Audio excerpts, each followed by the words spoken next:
you. It is a beautiful, quiet morning here before everything gets going, and I'm going to show you. The cats thought I was. Oh, they are pretty bugged that I'm not going inside right now. Got my coffee and came back here before they got going. So I'm being watched very carefully right now by somebody. Okay, camera hog, do you want to go by? You want to go by? All right. Yeah, they're here, the three feral cats that are taking care of me, watching over me. Good to have you here. Thank you so much for joining me. I am preparing, I'm about 24 hours away from heading out to Arizona to the wonderful Labor Day weekend retreat, which includes team teaching with Answers in Genesis. I'm looking forward to that very much. Thank you for being with me today. I appreciate you also very, very much. And so as we get going here, I want to say hello to you. And first of all, we have our wonderful moderator, the Pittsburgh man himself, Johnny, is here. And thank you so much. Thank you, Johnny, for putting that down. We've had on occasion somebody coming in here. Doesn't happen too often. Somebody comes in here and wants to start. If you can remember this, I think Johnny remembers this. We had somebody coming in just blasting scripture, which was really irrelevant to the subject here. And we had to tell them, your heart is right, but it's just like walking into a lecture hall on history of civilization and spouting off mathematical equations. It's just not pertinent to the subject at hand. So let's all work together, and we're going to be talking about heaven. This is our Q&A day. So I'm taking a look outside here, just standing outside before we walk on in. We're going to dedicate our whole time today to, after the announcements, we're going to get right into the Q&A here. So thank you so much. Brenda, good to see you. And also Tony from Texas is back, also holding down the fort here. Thank you so much. In the Lone Star State, we've got Tony. Karen, good morning to you. And let me see. We have a Red and Sandy, I believe, are here, and it's good to see you. And we've got our good friends from Owasso, Oklahoma. Good to have you back one more time here. Josh, I'm going to be up in your area October 6th. I will be right across the border from Delaware. I'm telling you, probably within 15 to 20 miles of anywhere in Delaware, because I grew up there, and you know how small the state is and how easy it is to get around. I will be in Horntown, Virginia, at Horntown Bible Church on the morning of the 6th. And in the evening, probably closer to you, would be Salisbury, Maryland. I will be at Calvary Baptist Tabernacle for a Q&A time. It would be an honor, Josh, to see you. Thank you so much. Let's see. Tony did not have the time to talk with your pastor yet. I've been going through all of the different, we've also been having, we have to insulate the house. One section of the house from the former owners was not insulated. So it took about a bulk yesterday on working on getting insulation crew over here, as I may have told you. So I'm trying to catch everything up here and getting everything together. So that should come up in a little bit, okay? Let's see. Thank you so much, Marie, for your prayers. I'm not crazy about flying, but we do what we do. But thank you for prayers on safety and also just everything on all the flights connected and things like that, too. All right. There's Daniel. That's my good friend, our farm worker and truck driver, Daniel Smith. Thank you so much. Daniel, I'm going to be back in Walhalla the 4th Thursday. As a matter of fact, the last Sunday, I will be in Walhalla speaking over at Victory, at Victory Baptist Church once again. And so I'll let you know more about that. Hope to see you over there, okay? Mobile, Alabama's checking in. Penny, I'll be down in Atmore in just a few weeks here. September 15th, I'll be in Atmore. And so if there's a chance that you can come over to the wonderful people at Cross Point Church, hope to see you there. Hello to you, Giant and Whispering. Good morning to you. Brenda, thank you so much. I have a very, very dear friend, one of my former students, who works for 511. And every time that he knows how much I just wear. These shirts are very high maintenance. I wear these things because I'm constantly, when I go to speak at a place, I might be out at a farm or, different places, and I'm moving around a lot and sweat and everything. And these are special kind of shirts, and they're expensive, but he offers me a great discount. These are absolutely fantastic. So I just got a shipment in. We just purchased some for me. So thank you so much for that. And let's see, we've got Louisiana. Jesse, hope to be seeing you this next year. In Slidell, thank you so much. West Virginia's checking in. Pancakes, wonderful state. I'm glad that you're here. There is Coyotes. Oh, thank you so much for your prayer, Bob. And how's Miss Annette doing? I hope everything's going okay with you. Let me see who else. We have Estella is also here. Thank you, Estella, for being here once again. Always good to see your name there. Thank you so much. To my new friends, welcome to Upcountry, South Carolina. It is a beautiful, clear day. It looks a little bit hazy. It's not exactly sky blue. We've got a bit of a sheen there, which means we don't know. Probably the humidity is going to be a little bit rough here, so we're going to be prepared for that. You might hear the cicadas in the background and all, and they're having their time. And before you know it, I mean, we're at the end of August, and soon, we've got college football coming in and the turning of the leaves. And I'll be here and actually setting up a place on the deck so you can watch the leaves change as we go through the weeks, as long as the mosquitoes stay away. We got a patch of mosquitoes just up the hill, and so that's why I have to usually wear long sleeves and long pants around here, because they can get attacked pretty much too. From the Philippines, we have Miss Josephine. Thank you for being here. Wonderful. And thank you all. Space is also here. Mark and Deb are joining us. Great. Thank you so much. And okay, Bob, I will remember Annette in prayer in that surgery time with the daughter-in-law. Thank you for telling us that. We've also got Florida Man here. Thank you so much. As I said to our friends, today's Q&A day. Let me give you a couple of quick announcements. I'll just say it one more time. I don't want to beat it to death, but I'm going to be joining Answers in Genesis in team teaching this coming Friday, Saturday, Sunday, and Monday on a weekend at Grandview Camp in Eager, Arizona. Looking forward to this and meeting some dear friends, making new friends out on the West Coast in the area. Some, I understand, are coming in from California and also from Colorado, Nevada into Arizona as well, and even New Mexico. And so I'm looking forward to that time as the Lord allows me to teach and to minister and really be ministered to, because Answers in Genesis, this is the Creation Museum people, the Ark Encounter people, and I'm looking so forward to meeting the representatives there and spending the week. Thank you so much. Edge, thank you for subscribing. I want to invite everybody here, if you get a chance to subscribe, that really means a lot. Thank you so much. And then whenever we go on, I'm going to be going on live. Last night was TikTok. So tonight will be YouTube. We will go on. I cannot give you a time. We're going to aim for 6 o'clock. We'll aim for 6 o'clock tonight, okay? Unless something happens, that's what I'll set. So, Johnny, if that's possible, I don't know. You're on Eastern Standard Time with me. We're going to run another test run tonight at 6 o'clock. If you have a church service, by all means, go to it. If you're not able to attend a church service, or if you're on the way to church, okay? Because usually the church services, I know, start at 7. So I'll start it so I don't interfere. But if you're unable, more than welcome to come on here. And to my friends on the West Coast and at different times, you come on and we'll have a good time here. All right? Let me see. Edge, I'm here in Upcountry, South Carolina. And, there is Miss Lori, our North Dakota lady. Good to see you. Hope work's been going well. And I hope that your illness, that you're able to get over that discomfort you had. All right? You take care of yourself and keep us in touch on that, too. Edge, you're calling from the Philippines, checking in from the Philippines. Bless you. Thank you so much. All right. Well, let me take a look. And the Giant, isn't it funny, the place that you're, a place that talks about heaven, and you often visit a place called Valhalla. No, it's with a W, Giant. It's Walhalla. Okay, totally different meaning here. It's not Valhalla at all. But that would be strange, wouldn't it? Okay, yeah, we do see that. Julia from the UK is here, too. Yeah, let me see. Josephine is also from the Philippines. Good to see you. Yeah, Johnny, thank you for bringing it up. We're going to aim, and I'll see if I can get everything done, and we'll do a live here.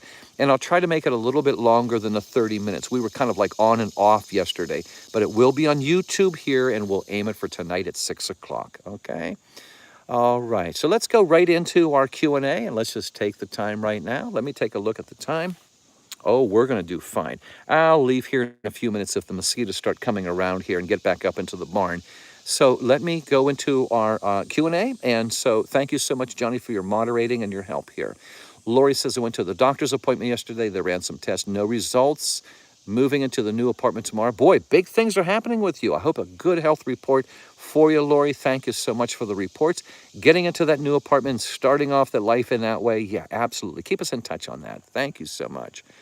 Okay, giant sign of God's humor. Well, it would be if it was Valhalla, but it's not. So, close call there. Okay, good morning to you, Sherry.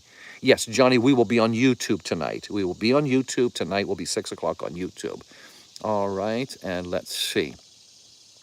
Morning, Cash. I don't know the content or the context of what you're talking about. Ren, good morning to you. Vaughn, good to see you as well. Thank you so much. So let me do this. I hope you got your coffee here. This is the mug my brother makes. He's that Zocco Pottery. He makes a number of mugs here. And this is my favorite mug. And I have this in the morning. Have your other coffee. We're going to get going here with a lot of good questions I anticipate for you. And so we're going to be on, as Johnny says, tonight and then through the weekend. I went and did a test run. People were asking on Twitter, which is now known as X, last night, and I'm be free to tell you it didn't work. I don't know what I'm doing, and so I'm working with Miss Andrea and Mr. John out in the West Coast to see how we can do a live stream on Twitter, which is X. I ran a test run last night. It did not work, and so there's something there I'm missing. So we'll get to that too. And let's see. Josie, thank you so much for the blessings here. We've also got Bob here too. Thank you so much. And let me see here. Karen, could you please say a prayer for 3-year-old baby James in hospital with a fever? The doctors can't find the cause of his fever. Friends, I want you all to put this down right now. I don't have my notepad with me, but please put down for little James, a 3-year-old with a fever.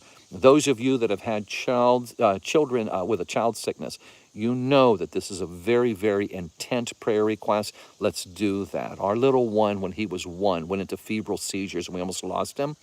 Thankfully now he's the father of 3, just retired from the military and in the medical field. But I really thought when I was holding him, he was going into seizures, that we were going to lose him. So this is always something with deep prayer. And so let's remember James, and please write that down. And let Karen know that you're praying for him, okay? Let me see. We've got Space here as well. Fairbanks, Alaska's checking in with Angie. Good to have you here.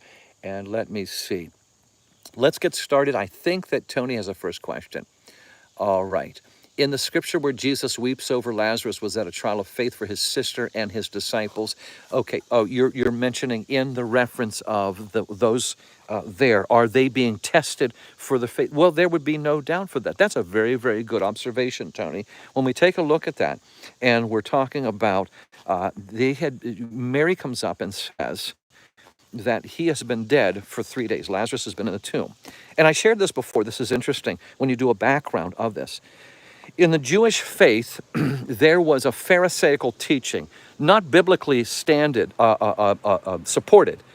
but there was a teaching there that when you died, this is Pharisaical, this is not biblical, this is Pharisaical, that your spirit hung around your body for about 3 days. It just stayed there, and then, it's kind of moved around, and then after a while realized, well, you're not going to revive, and so the spirit goes on up into eternity. Okay, that was the Jewish teaching. So if Jesus would have raised Lazarus within 3 days, they go, well, his spirit was going to come back anyway. How many days was Lazarus gone? He was gone for 4 days. So everybody there is like, what is Jesus going to do? And see, that's why he was told, well, he's been gone for 4 days and his body's corrupting and everything. Jesus basically says, stand back and watch, okay? So this was a test of the faith, absolutely. And it was a showing that we're talking about more than a teacher, more than a Bible teacher, more than excuse me, I'm trying to get this on the tripod here, more than just a shepherd, more than just a miracle worker on here and making bread and feeding people. Yeah, this is really, really big. The victory over death, wonderful, wonderful story. All right, a Q&A day today, taking it all the way through. Let's see. Welcome to the barn if you're new here. Thank you so much for being here. My name's Brad, and bring the questions on. Just be respectful, ladies and gentlemen, okay? Had a couple people that were Christians over in the comments section, got a little bit overboard, and we don't want that, okay? We want to have a good civil time. If we have other places and other Christian channels that want to be impolite, and I'm not aware of any here on YouTube, so be it. That's what they would. But when you come in here, you will be treated with respect, and we will converse. We're going to have a dialogue, okay? I think yesterday we had somebody coming on here who, was it yesterday here? Somebody just capital letters and just yelling. That doesn't work. It doesn't work. It doesn't help anybody, all right? Jesse, will we have specific jobs in heaven? I was a lineman for 45 years, but I think my job will be useless in heaven. Jesse, that's interesting because I was just a week ago, I was even using this in a, that is so interesting you would bring that up about being a lineman.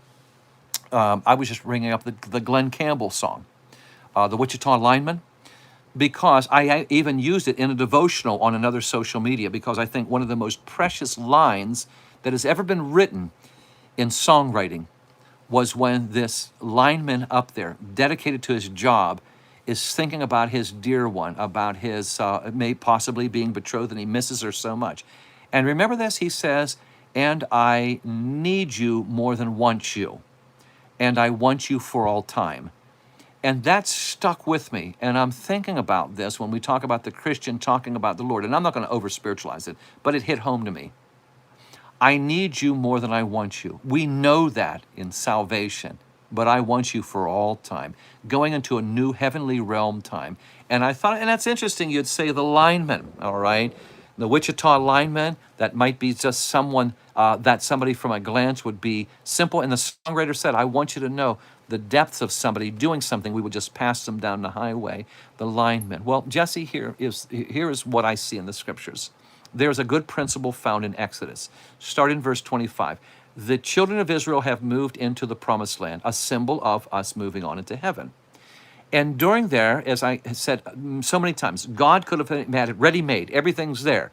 There's a restaurant, there's a highway, all put out, and here's a temple, and here's a pond with rose bushes all around. He didn't do that. I'm going to have you as part of this celebration. I'm going to have you as part of this creation. Chapter 25. I need woodworkers. We're going to be carving things, making things, building things, constructing things. 26, I need seamstresses. There are tapestries and costuming need to be done here. Uniforms being made. Next chapter, I need metal workers. We're going to be working on things with great structure. You go on through. Isn't it interesting? Each chapter has a different talent, which gives you a strong intimation that we're going to carry over our talents. Remember what we said. When you're in heaven, you will be you without all the bad stuff. You don't lose your identity. Paul says he'll recognize those from his life, 1 Thessalonians 2:19. Well, what is your identity? It's more than just the fact that people recognize your profile. That's too cardboard. More than just your accent or your height. Okay, it's your whole body of existence is acting and reacting and thinking and loving and emotions and logistics and motor skills and things along that line. That carries in, especially with that principle there.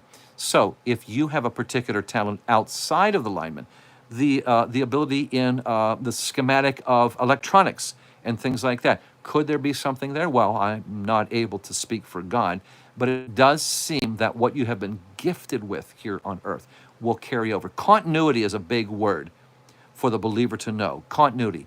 You were this way there, you looked this way here, you'll look that way in heaven. There are trees on earth, the present earth and the new earth, there will be trees. There's music there, there's music there, in continuity in these things.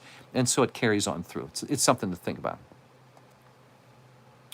Marie is praying, is asking for prayer for a loss here. Marie, I'm so sorry. Thank you for sharing this. Let me write this down here. Marie lost her brother, massive heart attack, and died Thursday. Marie, we're going to pray for the grief, to be the comfort from the Lord, and specifically Philippians 4:7, the peace of God, which really goes beyond explanation. The peace of God that cannot really be explained or even understood. I'm going to pray for that for you, Marie. You've been a very, very dear friend on here. Let's all remember this and be in prayer for her, okay? All right. Hello to you, David. You don't need to keep repeating, David. We're all on here, okay? Just chill, and then we'll get to you, okay? One thing here, we've learned patience, and everybody is patiently in the queue as we're having this whole time to talk too. Lori, thank you for praying for little baby James. We're going to be praying here too. Thank you so much. And there's Mr. Dan. Mr. Dan, I'm going to be over with his dear church on October 23rd in Breeze, Illinois. Welcome, and thank you so much. And Dan, you'll probably be out. I know your obligations, but just to remind you and our other friends, I'm going to aim Eastern Standard Time now. I'll go on YouTube tonight at 6 o'clock, 6 o'clock Eastern Standard Time. Always good to see Dan here. Dan's been with me for, I don't know how many years. We've talked about this, I think 5 years in our ministry here. Wonderful. Josh, thank you. And Brenda, thank you for praying for these ones. Let me see. Continue on down. Moving, let's see. All right, Frank. Frank is asking, Revelation 12:5, who is the child called up to the throne? We know that it can't be Jesus because he's already sitting at the right hand of God the Father and on there. Can you explain? Frank, this is not literally within the timeline. This drops back and gives you a context of what has happened in the past as in what's going to happen in the future. Look in Revelation chapter 12, and you'll see, for example, that the enemy is defeated and the tail sweeps 1/3 of the stars out of heaven. Well, stars is the same Greek word for angels. And this is why Bible scholars say this is a very strong hint at the fall of Lucifer, who would now be Satan, as you would read in Ezekiel 28 and Isaiah chapter 11, that he was not solo. He brought on an army of angels there. The reference to the woman with child would be the Virgin Mary with Jesus in the attempt by Herod to stop the birth, the messianic reality that Christ is coming to the earth. Read it, it is front. It's a parenthetical break in here. Revelation 11 was about the two witnesses. Revelation 13 is the introduction of the Antichrist, but this is like a prequel thing, or a stop. But like I said, a parenthesis between all this. And yes, it is referring to Christ in there. Read it through with that in mind. It's a break. It's not carrying the timeline narrative of what's going on in Revelation. It's a reference so you might understand around here. As you see, like I'm thinking of when I read Watership Down, that classic, a British classic about the rabbit warren, they would stop and they would go back and give a reference to the past in the middle of the narrative. It's the same thing here. And we've got a howdy from Michigan. Jerome, good to have you here. Let's see. Pancakes, had a rapture-related dream. Just glad the Lord's word was running through my thinker while I was sleeping. Yes, indeed. Having those different dreams and the contemplation of what the Lord has, the promise, as it says in 1 Corinthians chapter 9, Pancakes, as it says, the promises of God as the rewards for the believer are beyond our imagination. But verse 10 says we are given hints here and there. Yeah, absolutely. Stephen, what's the difference really between us and angels? Hey, good question, Stephen. Thank you for bringing that up. What does the Bible say? Okay, Hebrews chapter 1 and verse 14. Right now, angels are ministers to the Christians. It says they are ministers to those who will inherit salvation. So, number one, at this time, they are serving us. Number two, they have wings, we don't. Nowhere in the Bible does it say that humans will develop wings, and yet we see winged creatures that are known as angels. Angelos is the Greek word in here. Oh, well, we'll go back to Isaiah, and they have 6 wings, Isaiah chapter 6. Ezekiel chapter 1, some have 4 wings. We have nothing about this. They are a race that was created prior to mankind. Isaiah chapter 38 says they were actually applauding the Lord during his creative efforts. And then it also tells us in 1 Peter, they are trying to look in, 1 Peter chapter 1, and understand this thing about humans and redemption, the plan of salvation. They're trying to study this. They're trying to understand this. Revelation 22:9, they must be magnificent because this is the second time this happened. Revelation 19:10 and now Revelation 22:9. John turns around. Wow, he's seeing them in the vision in heaven, and he falls down to worship them. And the angel says both times, cut it out. In verse 22 and verse 9, the angel says, I am a fellow laborer with you. The worship goes to the Lord. So there is going to be a union of the heavenly realm of angels along with the believers in heaven alongside, such as we will be singing alongside them a new song, Revelation 14 and 15, seeing them. They're massive in number, but they're exclusive.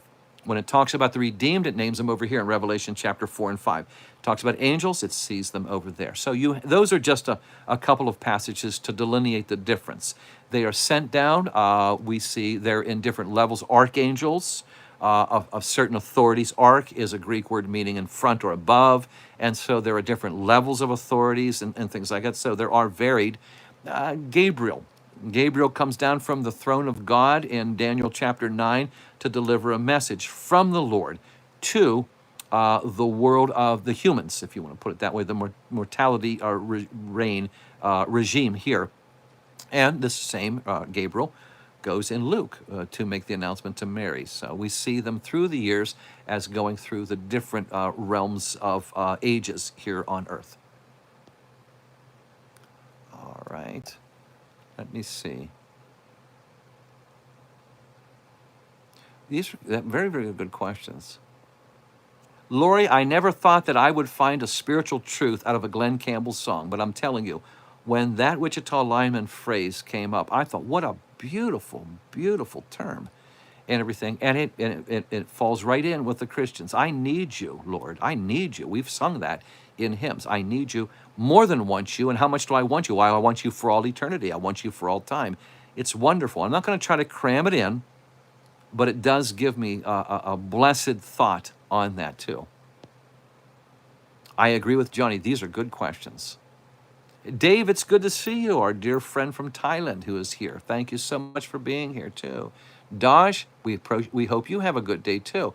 And as Johnny says, thank you for the respect that we can have in this discussion time. This is an all Q&A day.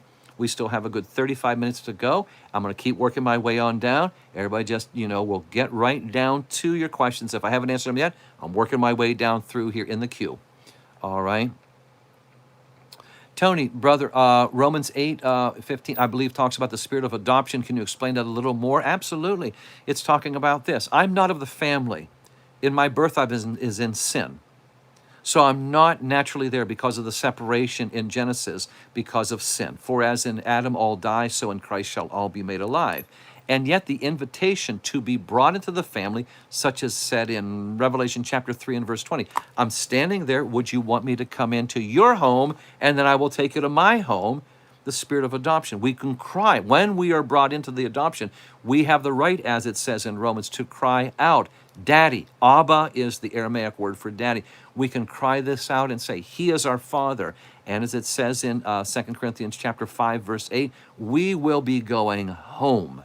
Yeah, that's an amazing term. I have been adopted. Wonderful song. I think there was a Christian singer back in the 70s, late 70s, by the name of Evie Turnquist. God bless her, had some wonderful songs. And one of her songs, and if you get a chance to look it up, the song is I'm Adopted. I'm Adopted. Yeah, take a look at it. It's wonderful. And I wonder what she's doing. She is a very gifted young lady who married, and I believe she's grandma age now. I think she's a few years older than me, but has always honored the Lord. I think of this one as a very humble person, European descent. I can't remember exactly what nationality she is. I'm Adopted. Wonderful song. Well, let's see. Tedess, you want to get the right spouse prayer, and we will be in prayer for you as well. And then Tedess, also do this. Go over and go to our specific prayer email, prayer@theheaventour.com. Theheaventour.com. Put that on in, and we'll have we will go ahead and have our staff write that down into our national newsletter for you as well. Okay? Let me go, excuse me, it's jumping a little bit. Let me get a hold of it here. Okay, strange question, I know, says Pancakes, but will we be able to roam and tour God's cosmos after we're with the Lord? Here is what the Bible says. We have a couple of things where it starts opening up on the opportunities. And one would be Revelation 7 and verse 15. It says, and the Lamb, Jesus, will lead us. Then it goes open, like lead us where? Well, he is going to lead us to peacefulness, everything. But it doesn't say he's going to lead you over to the left-hand side of the cosmos. He's going to take you over to the new Earth's version of the North Pole. It doesn't say that. It just kind of leaves it open. So adventuring is the name of the game there. We also see when in Ephesians chapter 2 and verse 7, something to think about here when it says that in the ages to come, in the eons to come, the ages to come, that God will, according to his eternal riches, which are going to be limitless, he is going to bestow upon us kindnesses through Jesus Christ. Now, what does kindnesses mean? Does this mean a box gift, a gift card, a celestial gift card? Does this mean a conveyance of transportation, a new car? Or is it talking about opportunities of travel, of visiting, of blessing? Well, it goes beyond our explanation. So you have something there as we will be able to have. We see the home of the Lord is going to be the New Jerusalem, but the gates are always open, which means that there is access in and out to the new earth. Now, whether we go on into the rest of the atmosphere, we don't know. And some people will start saying, well, we can fly and we can go there when we can go in there. And I'm very uncomfortable with going into speculation. It might be funny. It causes congregations to chuckle, but I don't go there. If it says it, I want to hold to that. I don't want to go into speculation. So when somebody says, well, we walk around the new Venus, or, be trotting along, the ring of Saturn, I'm not comfortable with that kind of stuff. That's when it takes it, because we go into a slippery slope. So I will say this, what the Bible lays out clear, we can rest on there. All right. Moving. Kai, you can ask a question anytime. This is Q&A day. All right. Owasso, wondered what a nurse like me would do in heaven. Well, if you were following earlier, and I think you were, Owasso, and you're backing up on what the lineman question was from our dear friend here. Okay, so every registered, every RN and every physician that I've known, and I'm blessed to have known a couple of dozen in my lifetime. What do I see? Without exception, the Christian physicians and caregivers. You have a heart of compassion. You care about lifting others, encouraging others in the physical realm, and many times also in the spiritual and the social realm. Want to help them out in their peace of mind and everything. That heart will not be forgotten. It's just as God says in Hebrews chapter 6 and verse 10. He's not an unjust judge. He's watching your compassion. He's watching your service. You will be rewarded. What does the reward mean? You're not going to lose that gift. What will happen there? As you've been serving in almost anonymity, as Luke 14:14 says, you'll be rewarded in the resurrection of the righteous. So that's this. It's just like this. I'm working in a barn, and I love the educational experience of sharing these things, and us all looking toward Jesus. Okay, so am I going to have a barn in heaven? This is very limited. Am I going to have, an iPhone and a $17 Walmart tripod and talking with you? Well, no, the opportunities are limitless. But I know what I have, I feel blessed in being able to share. So am I going to be in any way what I'm doing right now? The Bible tends to lead that way, that you will continue over those things. In what way? Well, I don't know.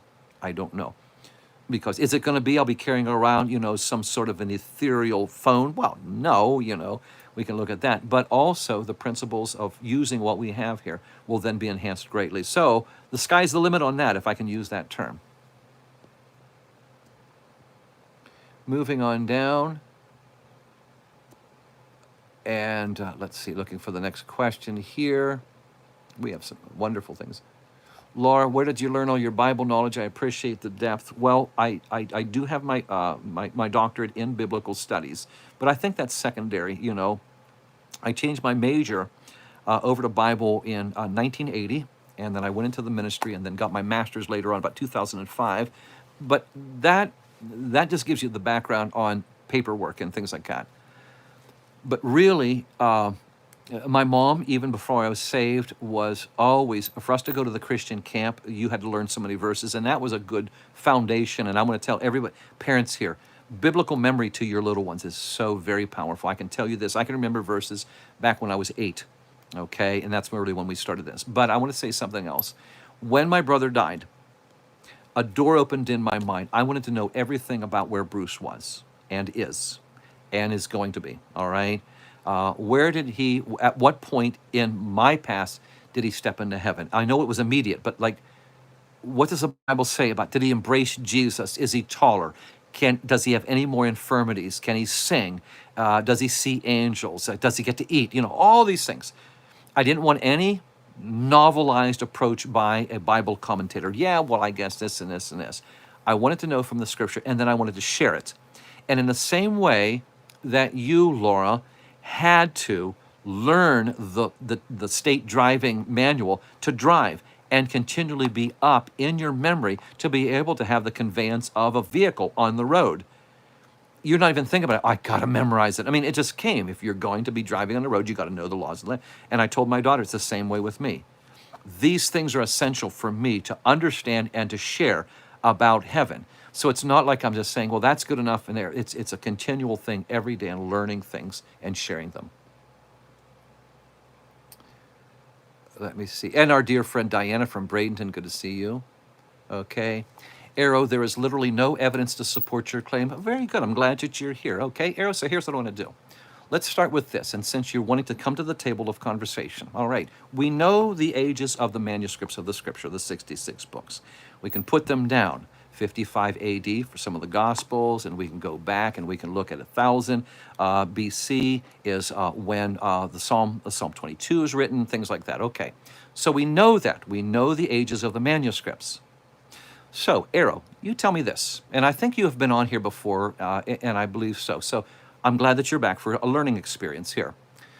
David writes 1,000 years before it happens. He describes the crucifixion in incredible detail. There are at least 9 prophecies within Psalm 22. It's known worldwide as the Messianic prophecy. Hands and feet pierced, gambling on my clothes, dying of dehydration, people around mocking me on my very stance on here, okay? This all comes true 1,000 years later. Arrow, this is just one, okay? The crucifixion method was not even invented for 800 years. As a matter of fact, it was disallowed by David's nation and the others around to desecrate a body against the Jewish faith. You never pierced it. You didn't do this torture method. The methods of execution in those days were hanging, stoning, and beheading.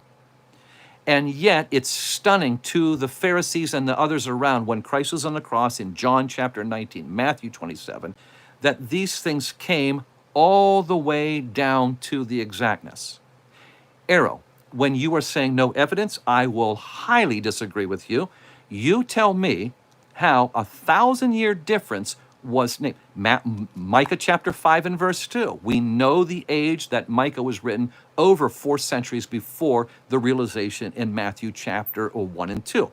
It says, out of all of the cities and the municipalities of the world, the Messiah will be born in Bethlehem, which is a cow town of about 90 people. And that's exactly what happens. Historical proof. We know this too. So, Arrow, the question to you is, how do you push those away? And I have a big shock for you, my friend. I only give you 2, which you can't brush away. I've talked with, I've debated atheists before, talked with them in private. Not a one has been able to explain this away. They'll want to move on. Go back and be responsible. Are you ready for this? When I talked over at Cedar Bluff at the coffee shop at Starbucks, I gave 3 prophecies to a lifelong atheist, a self-proclaimed atheist, and he goes, okay, I give. That's a supernatural book. I said, Gomez, I have news for you. There are 310 more that were prophesied in the Bible.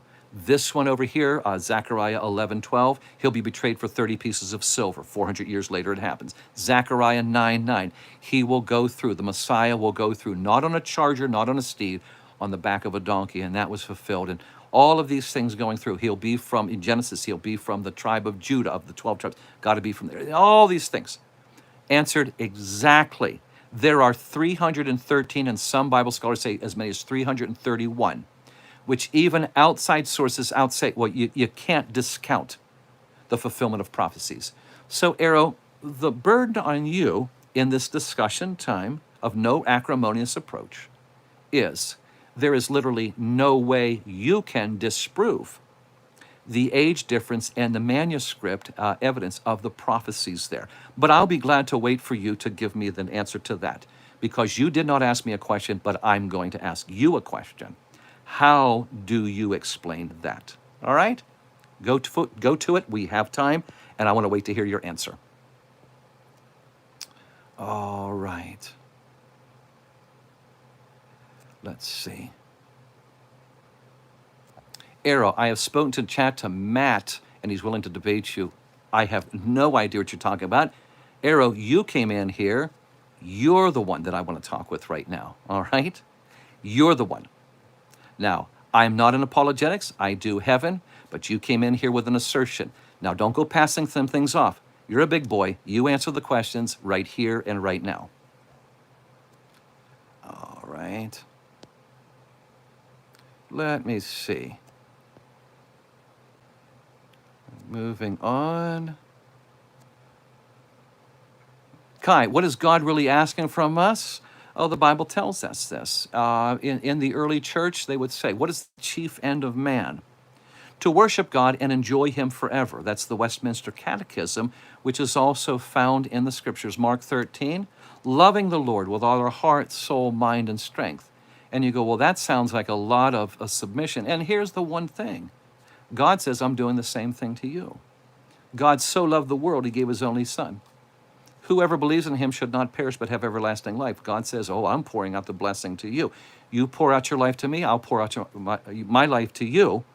And He literally did, and the great mystery of godliness, 1 Timothy chapter 3, in which God became flesh and became the payment for our sin. He did give His life for us in the form of flesh, in which we could understand Him and we can see that sacrifice. And God's asking for us to come into His family, to recognize Him, enjoy Him, celebrate Him. That's really what worship is, celebrating the Lord on that. And that's the first step.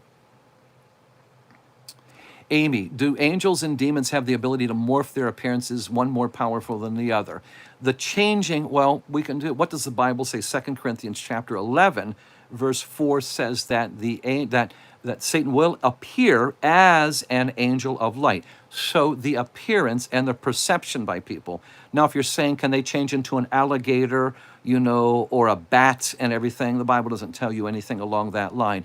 Can they be manifested in that? Now, we do say this in the past, through the serpent's entrance, then the satanic realm spoke through Satan himself. So there was an animal appearance. Do we see it later on within the New Testament era? We don't see that, but as the Bible is silent, so will I be. If this comes in a different way and through different things, the realm of the different ones. For example, the demonic in the opening chapters of Mark, the demoniac of the Gadarene sections was overflowing with demons within one person.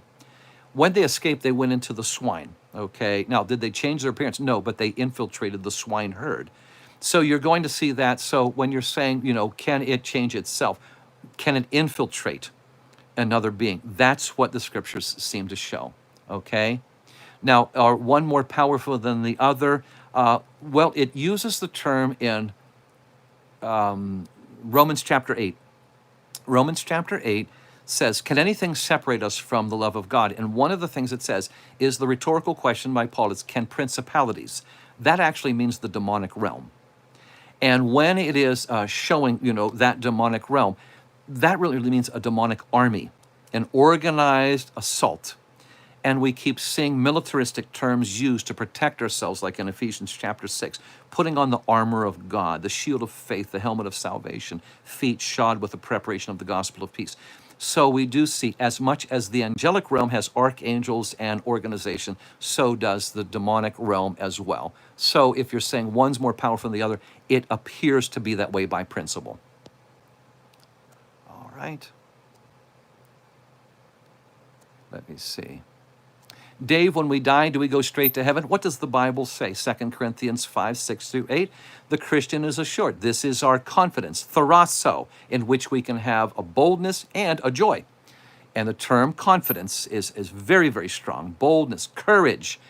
What is it when we have courage? That when the Christian dies, when they are, quote, absent from the body, he or she is present with the Lord. You notice there's no waiting period. Luke chapter 16, when the believer, Jesus himself tells you, he's taken immediately into the presence of God. Philippians 1:21, for to me to live on earth is Christ, to die is gain, better. Why? Verse 23, because when I leave this life, I will be with Jesus, which is far better. Those will start you off. Yes, there is nothing in the scriptures that would tell us of any pause in the action, straight there. Okay. I'm going to agree with Miss Virginia. Moderators, thank you so much for your good work here. Thank you very, very much as we're going through. And thank you for your prayers, Virginia. That really means a lot. As you know, earlier these past months, this has been a very rough time for our family, and then me physically, as you know, went through a bout in the hospital numerous times. But I want to thank you. As a matter of fact, one of my mentors, I talked with him on the phone yesterday, and we forget to thank the Lord enough. He goes, is your back okay? And I said, well, Paul, I don't seem to have any more back pain at all. It gets stiff on occasion, but nothing that would restrict my movement. And he was just overjoyed with that. And I thought, yeah, you know something? I am extremely, extremely happy, and I should thank the Lord more because, if you know, I was unable to even ride in a car for the space of about a week laying on my back. So thank you for your prayers. You have really been just very, very helpful in your prayers. Dave, is the new earth after heaven? Yes, Dave, I want you to read in a description of the new earth, Revelation 21 and 22. This is in following of what we see. Revelation 20 says, at the great white throne judgment of the final rebellion, heaven and earth flee away, which is an explanation of what was described by Peter in 2 Peter chapter 3, that the present heaven and the present earth will be dissolved away. They'll be taken away. The renovation after that. So the present heaven where my mom, my dad, my oldest brother are on there. They are there. They're taken to a place of safety, which is not described in the Bible. And the entire renovation will then be presented as a kainos earth, which means an unprecedented earth. Revelation 21 and 22.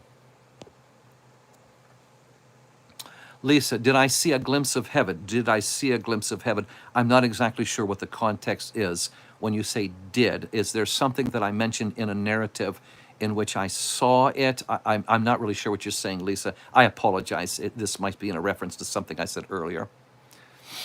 Connie, do angels have opportunities to experience salvation like Christians? No. No. They are, for the first thing, they were put in a place of the perfect realm, and they rebelled out of it. So they were there and they came down here, the rebellious ones. We are here in the morass of sin and this sin-sick world under the curse. Romans chapter 8, verses 19 through 22 tells us that we're here. Everything is under the curse. See, Connie, everything. The trees, time, weather, animals, okay, as well as us, all right? Everything is under the curse, and we come out of it through salvation. That's why 1 Peter chapter 1 says angels are looking in, trying to understand this wonderful plan of salvation that's brought to us. Jasmine, which 3 Bible verses you recommend children should memorize first? A very, very good question, Jasmine. That's a very, very good one. So, such a bunch of, well, John 3:16, I think, would go without saying. The plan of the love of God for us and the plan of salvation through Jesus Christ. John chapter 3 and verse 16. I would also say, well, there's Deuteronomy chapter 6 and verse 4, which is really the call from the Old Testament about the Lord being the Lord. Hear, O Israel, the Lord, our God, the Lord is one. That might be one, Deuteronomy 6, 4. Let me give you a couple and you choose them out, okay? Proverbs 3, 5, and 6, to trust in the Lord with all your heart, Proverbs 3, 5, and 6. Lean not to your own understanding, in all your ways acknowledge him, and he will direct our paths. I would also say, wow, it's Revelation, wow, the stories of heaven. Oh, I'm going to keep it simple because they're all starting to cascade on me right now. John 3:16, Proverbs 3, 5, and 6. Keep it to Jesus, the author and finisher of our faith. Psalm 111, verse 9, holy is the name of the Lord. Exodus chapter 15, verse 11, talking about the Lord himself. He's majestic in holiness on here. Wow. Okay. Romans chapter 5 and verse 8. God shows his love toward us in that while we were sinners, Christ died for us. That's a good one. Romans or Luke 19:10. For the Son of Man, and you can explain, that's a term of Jesus, came to seek and to save the lost. Jesus came down. Unlike other beliefs and where man tries to appease the gods by reaching up, God came down in the form of flesh. Okay? Now start with those. Now, if you need some other ones, that would be a start there. Okay? All right. Giant says, I was wondering about the place that talks about who wants to be the greatest in heaven shall be the smallest on earth. What if you don't want that much greatness? Should you try to be great here? I don't know why anybody would want to be great here. This place and these things will pass away.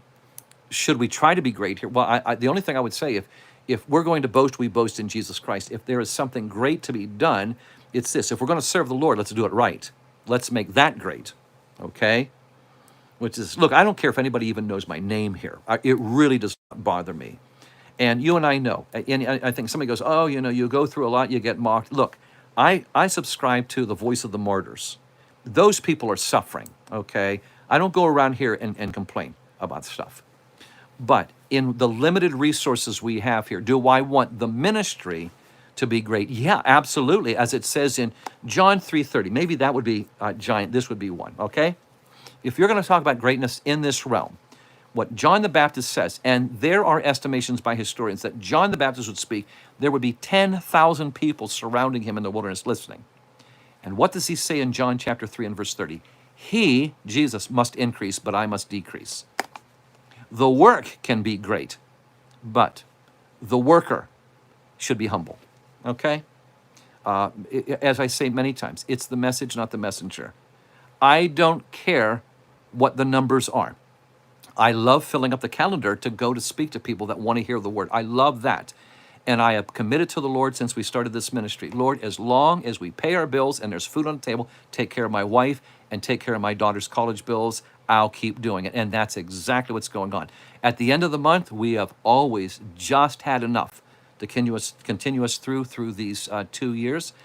That's right. Why? Because I'm not going to sit there. For the one thing, when my wife and I leave, what does it matter what we've gained here by the name or by the material? I've been to too many house cleanings and real estate auctions and things like that of people that have left, and what happens, okay? But I'm going to be, once I step into eternity, then I'm going to answer for how I've served the Lord. And that's a great obsession with me to please him. All right. All right. Harper, good to see you. Let me see. Vlogs, good to have you here.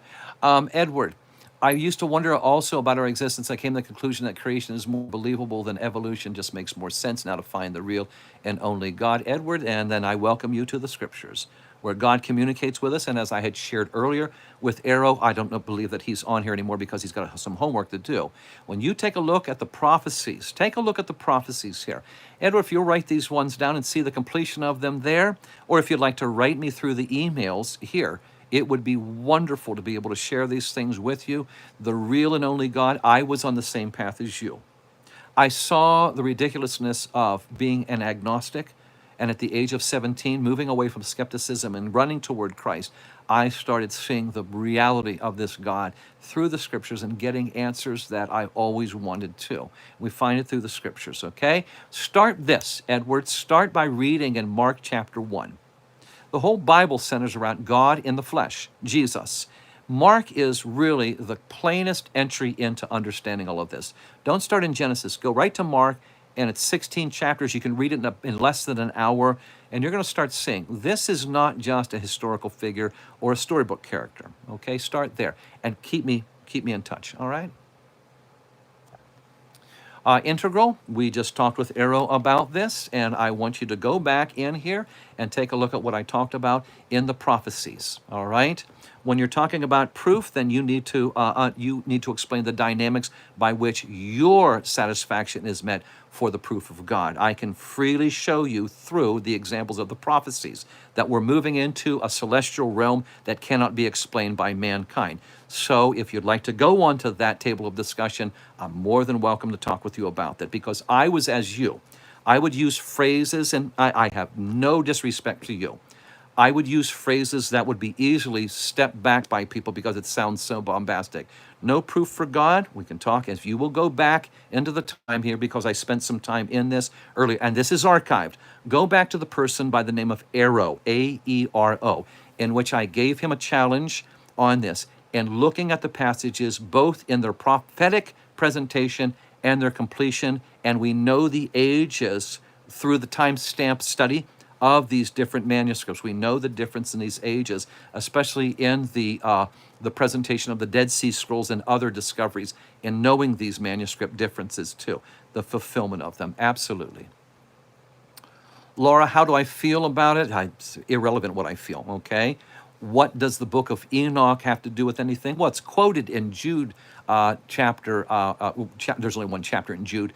In verse 9, it would talk about the reference to the writings of Enoch, but I want to remind you also, Paul also gives reference and also quotes heathen poets. He's just using things that people might be able to understand them. The one that I say right now into this, if I go, Enoch, the one reason why I don't know if I have my notes here or not, but I can tell you very clearly now. The first thing would be Enoch claims that the angels made the ark and then brought it to Noah. This is in direct contradiction with Genesis chapter 6, and it says Noah and his family, they were the construction of the ark. So we have there.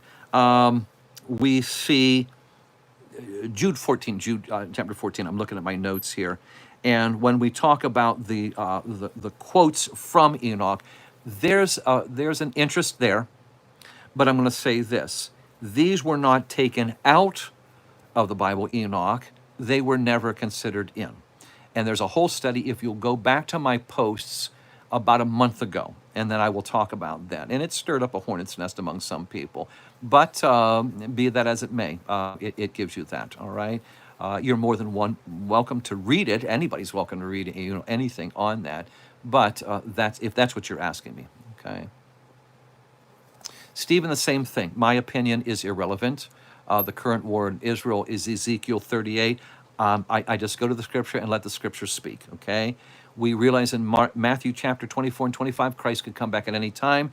There were times, even at World War II, that the church, as enlarged Christians, well-meaning people said, oh, the fellow with the little mustache, I'm not sure how much I'm censored here, out of Germany, oh, that is the Antichrist.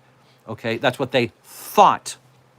But as you know, even though that was a precursor of what the Antichrist would be in Revelation 13, did it happen? Okay, so it doesn't matter what I think, all right? And we are just always in anticipation of Christ coming back at any time. All right, moving on down. Sean, was the Virgin Mary sinless on here? Well, no, there's only one that's sinless. That would be Christ, all right? I would see the burden would be on somebody that would make that claim to show it in the Bible here, all right? Let me see. Oh, 4 minutes, all right. Jessica. Yeah, good book. I Don't Have Enough Faith to Be an Atheist, Norman Geisler. Very, very good. I would also recommend it. Jessica, thank you for that. Okay, and David, yes, we will have many antichrists. I was just reading that in 1 John today, that you have to be careful in the end times. There will be those that will present themselves as being authorities in the scriptures and such. Robert, how do infants and unborn receive forgiveness for imputed sin and get to heaven? Because we take a look here. We've talked about this yesterday. Look at Revelation chapter 20. The judgment against them is against willful acts. You could see that in the passage 11 through 15. You will see in 1 Corinthians chapter 6, those who do not go to heaven, what disqualifies them? Willful acts of disobedience. The grace brought by the Lord, they are called in Jeremiah chapter 7 through chapter 9, the innocent ones. Jonah chapter 4, the ones who do not have the knowledge between the right hand and their left, that don't have an, they do not have the opportunity to understand and rebel. Romans chapter 1 says the judgment comes upon those who have heard it and don't want it and rebel. And as Deuteronomy chapter 1 and verse 39 says, in the illustration of those heading into the promised land, the little ones who have no knowledge between good and evil, that's God's grace. All right? Dave, how can we know if it's really Jesus? The prophecies, Dave. Okay? Take a look at the 313. There are 313, maybe 331 different things. If this Jesus is going to be the Messiah, Micah 5:2, got to be born in Bethlehem. Psalm 22, verse 18, when he goes to his death, they're going to gamble on his clothes. Psalm 22 and verse 16, he's going to have to be put to death in the form of a crucifixion. Genesis 49:10 has to come from the tribe of Judah. Hosea, he has to come out of Egypt on the escape. Out of Egypt have I called my son. You go through Isaiah, there's like 9 prophecies there. He will be put to death among the wicked. Oh, hang on, somebody wants to say hi. You want to say hi there? Okay. This is Princess Leia coming over here for a check, making sure I'm not causing any trouble. Okay, just calm down. The other prophecies, look at when you go. Okay, come on, over here. Isaiah 53, he will be buried with the rich. All right, there's no guile in his mouth. These things are found in the prophecies as we have them out here. Luke chapter 19, Luke chapter 23, John chapter 19 fulfills these things. Mark chapter 15, Matthew chapter 27, you see the fulfillment of these, among others, many, many others, okay? Born of a virgin, Isaiah 7:14, all of those. How can we know it's really Jesus? When you take a look at the prophecies into fulfillment, how can it not be Jesus? How can it not be Jesus? All right. Susan, safe in our home. Love, thank you so much for that. You can give us a little bit more of a detail on the prayer for Susan, and I appreciate that so very, very much. Let me see. Garner, we've got Garner, North Carolina, checking in. Good to see you, North Carolinian friend. Tar Heel. Okay, I have gotten ready to go. Let me see. Since here's our FedEx, and I'll finish with this because we're at the bottom of the hour. And like I said, I have got to take off, really run here, and thank you so much. All right. Our FedEx friend says, since music was created in heaven, how different will music be compared to what we hear in Christian music today? Blessings from the road, from the FedEx guy. We'll say this, okay? When we look at Christian music, we have anything from contemporary to worshipful to high church to all of these things. We have meditative. All of the book of Psalms are really 150 songs, all right? We have the lyrics, we just don't have the melody.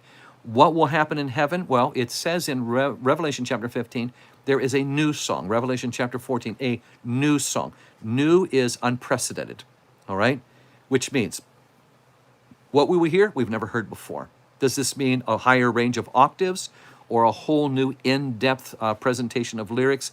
The Bible doesn't say. It just says this. And we say this, like one of my friends used to say, it is what it is, okay? It tells us it's going to be new. It's unprecedented. So when you say compared, this would be like it would, and the best of today will be subservient to anything we have, which would take us right back to 1 Corinthians chapter 2 and verse 9. Ear has never heard the things that God has prepared for those who love us. And that's something else. With that, my friends, I've got to get going here. We're going to aim. I'm going to see if I can't get my stuff done here. I've actually, in squeezing in all this, I still have a therapy on my knee, so I've got to run down there with all these chores and then squeeze in a time to get therapy on my knee here and get ourselves ready for 6 o'clock tonight, Eastern Standard Time, 6 p.m. If you went in here and you go, man, you didn't get to my question, I moved as fast as I could. And so tonight, more than welcome to join me here, 6 p.m. Eastern Standard Time. And to moderators, if you're able to help, God bless you. I really appreciate that. And we'll be right on here, and it will be we'll go once again. I'll have one particular strong passage on heaven. We'll go to Revelation 21, as a matter of fact. We'll talk about Revelation 21, and then we'll go to our questions once again. Thank you so much. Moderators, Dan, Johnny, appreciate that. Lisa, wonderful work here. Thank you so much. And be in prayer about this week and in the ministries we have. The podcast should be ready in about 3 more hours. The latest one, you can find it on iHeart Radio, Apple iTunes, Spotify, Pandora, Google Play, and it's called Questions About Heaven. Questions About Heaven. Our books, Heaven, The Adventure Begins, and Heaven, What is Heaven All About? What is Heaven All About? And they're available on Amazon and other things that I could share with you, but I got to run. Thank you so much. Thank you for being here in the Barn Studio from Upcountry, South Carolina. My name is Brad. Thank you for joining me on the Heaven Tour Ministry today. God bless you, and Lord willing, we'll talk soon.